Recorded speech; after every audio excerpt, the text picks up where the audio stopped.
agriculture.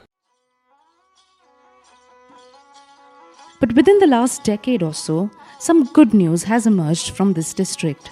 An almost extinct breed of chicken endemic to this area has been revived.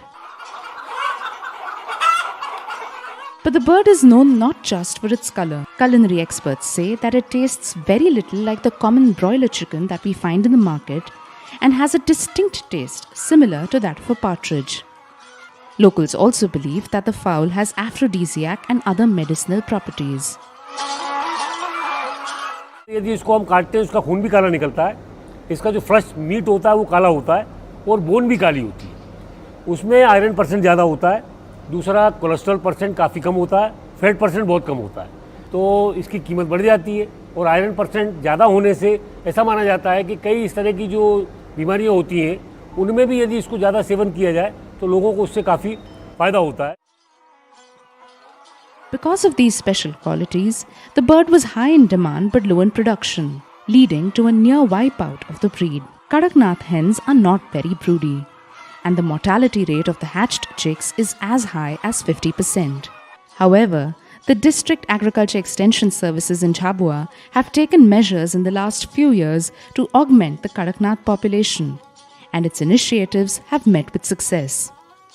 Around 5 years ago, the Krishi Vigyan Kendra, or the KVK, started the conservation of Kadaknath under National Agriculture Innovation Project. जब हमारे गांव में KVK की meeting होती थी sir, तो meeting में मतलब कड़कनाथ पे जोर देते थे वो, तो हम उसको बैठ के सारा समझते थे। कड़कनाथ तो अभी भी काफ़ी कम संख्या में है और हम लोग कृषि विज्ञान केंद्र झाबुआ एक प्रयास कर रहे हैं कि इसको कैसे बढ़ाया जाए, क्योंकि इसके जो एक विशेष कैरेक्टर है उसके वजह से काफ़ी इसकी मांग है और पूरे देश से इसकी लगातार मांग आ रही है। इस ज़िले के लोगों की तो मांग है ही। As Kadaknath does not sit on its egg for the required duration, the KVK artificially broods the Kadaknath chicks with incubators and hatching machines. This has brought down the mortality rate of the newly hatched chicks to less than 15%. These chicks are then sold to farmers for rearing. KVK supplies an average 4,000 to 5,000 chicks every month to local farmers and to poultry farm owners outside the state. हम लोग महीने में यहाँ करीब 4,000 से 5,000 बच्चे supply कर रहे हैं, जो कि गांव अपने झाबुआ ज़िले में, मध्य प्रदेश में और देश के सभी हिस्सों में जैसे जिसकी वेटिंग नंबर लगा देते उसके हिसाब से सप्लाई करते हैं। Now farmers in the district rear Kadaknath to supplement their income from farming. अपने 3 महीने में अपन एक इंसान इनके पीछे अपन मुर्गी को देख लेते हैं सर, तो एक इंसान अपना रहे तो 35,000, 3 महीने में एक इंसान बाहर जाए तो कभी तगारी पावड़ा खोदे तो भी 35,000 रुपये नहीं कमा सकता है। एक मुर्गा बेच के बच्चों के लिए किताबें वगैरह ले आते हैं, काफियाँ ले आते हैं, कपड़ा लेते हैं। कोई बीमार हो जाता है तो फटाक से मुर्गी बेच देते तो इलाज करवा देते। नहीं तो कोई किसी बानिया के पास जाओ पैसे निकालने 10% से।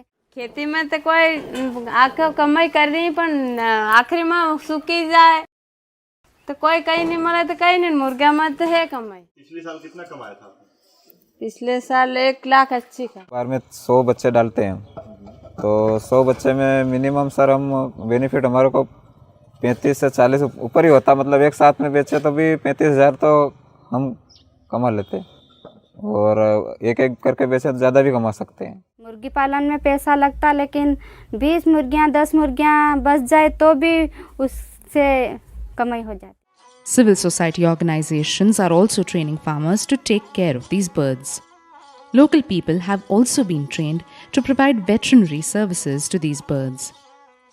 हमारे करीब 140 पशु मित्र हैं जो मुर्गी और बकरी दोनों का वैक्सीनेशन करते हैं और डीवर्मिंग करते हैं, और उसको कैसे पाला जाए उसकी ट्रेनिंग लोगों को देते हैं। कड़कनाथ को पालने के लिए उनको हम लोगों ने एक दिन का ट्रेनिंग दिया कि उसको कैसे पालना चाहिए, कैसे रखना चाहिए, क्या उसको दाना खिलाना चाहिए, उसको लाइट की प्रॉपर आवश्यकता होती है। जब चूजे अगर लेके आते हैं तो वो उसको चिकगाट के अंदर उसको रखना पड़ता है, नहीं तो शेड के अंदर एक के ऊपर एक जाके वो उसकी मोटिलिटी हो जाती है। तो ये छोटी छोटी चीज़ें उन लोगों को हमने ट्रेनिंग के माध्यम से बताया।